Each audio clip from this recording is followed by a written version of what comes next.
पुण्यातील मुठा नदीच्या पाणी पातळीमध्ये वाढ, परिसरातील नागरिकांना सतर्क राहण्याचा इशारा। वसई विरारमध्ये पावसाचा जोर वाढला, जोरदार वाऱ्यासह मुसळधार पावसाचा लोकल सेवेवर परिणाम, लोकल सेवा 10 ते 15 मिनिटं उशिरानं।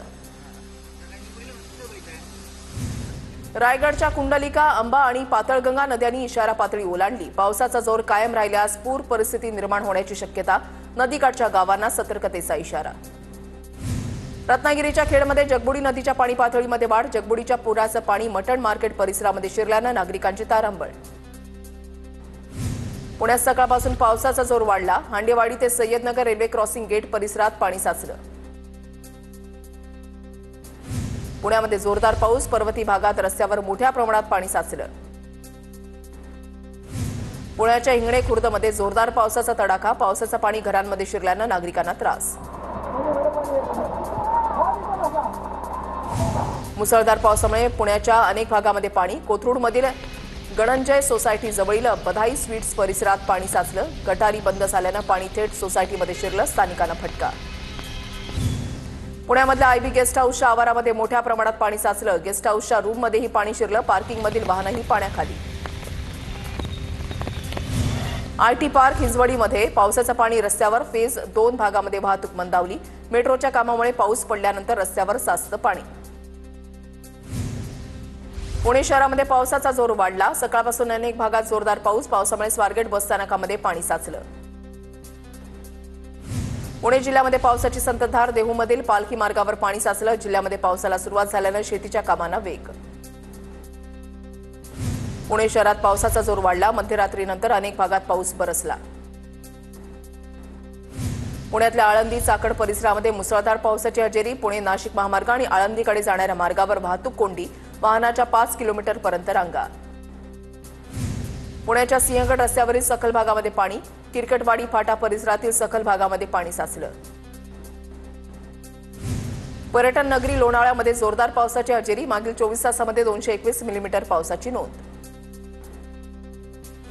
नाशिकच्या त्र्यंबकेश्वरमध्ये मुसळधार पावसामुळे अनेक भागात पाणी साचलं, त्र्यंबकेश्वरमध्ये प्रशासकीय यंत्रणा हाय अलर्टवर। गोंदिया जिल्ह्यामध्ये 6 नद्यांच्या काठावरील 87 गावांना पुराचा धोका, आपत्ती व्यवस्थापनासाठी प्रशासन सज्ज, दमदार पावसाची प्रतीक्षा। रायगड, रत्नागिरी, पुणे आणि साताऱ्याला ऑरेंज अलर्ट जारी, पुढील 48 तासामध्ये हवामान विभागाकडून मुसळधार पावसाचा अंदाज। रायगडच्या पालीमध्ये अंबा नदीच्या पाणी पातळीमध्ये झपाट्यानं वाढ, उन्हेरी फाट्यावरील मुख्य रस्त्यावर पाणी साचल्यामुळे वाहतुकीसाठी ब्रिज पूर्णपणे बंद। आंबोली घाट मार्गावरील कुंभेश्वर रस्त्याजवळ झाड कोसळलं, झाड कोसळल्यामुळे 1.5 तास वाहतूक ठप्प होती। अमरावती जिल्ह्यामधील अनेक तालुक्यांमध्ये पावसाची उघडीप, शेतकऱ्यांकडून तुषार सिंचन लावून पेरणी सुरू, तर अनेक ठिकाणी पाऊस नसल्यामुळे पेरलेलं बियाणं उगवलंच नाही, शेतकऱ्यांवर दुबार पेरणीचं संकट येण्याची शक्यता। रत्नागिरीच्या चिपळूणमधील कुंभारली घाट निसर्गाच्या सौंदर्यानं खुलला, कुंभारली घाटामध्ये ढगाळ वातावरणामुळे पर्यटकांना भुरळ। रत्नागिरी चिपळूण कराड महामार्ग 23 जूनपर्यंत बंद, अवजड वाहतुकीसाठी महामार्ग बंद राहणार, चिपळूण कराड महामार्गावरील पुलांच्या दुरुस्तीच्या कामांसाठी महामार्ग बंद, पुण्याकडे जाण्यासाठी भोर आणि आंबा घाट पर्यायी मार्गाने प्रवास करण्याचं प्रशासनाचं आवाहन।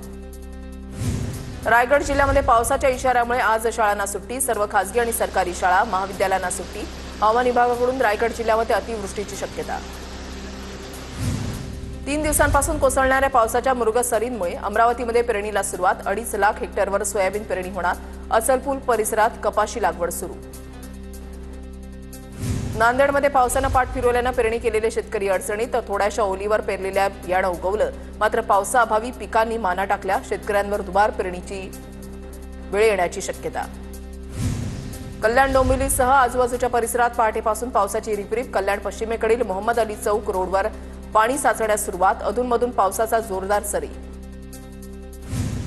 मराठवाड्यामधील 376 गावांची तहान, अद्यापही टँकरवर, 376 गावं, वाड्यांमध्ये 470 टँकरनं पाणी पुरवठा, सर्वाधिक टँकर छत्रपती संभाजीनगर जिल्ह्यामध्ये, मराठवाड्यामध्ये 1142 खासगी विहिरींचं अधिग्रहण।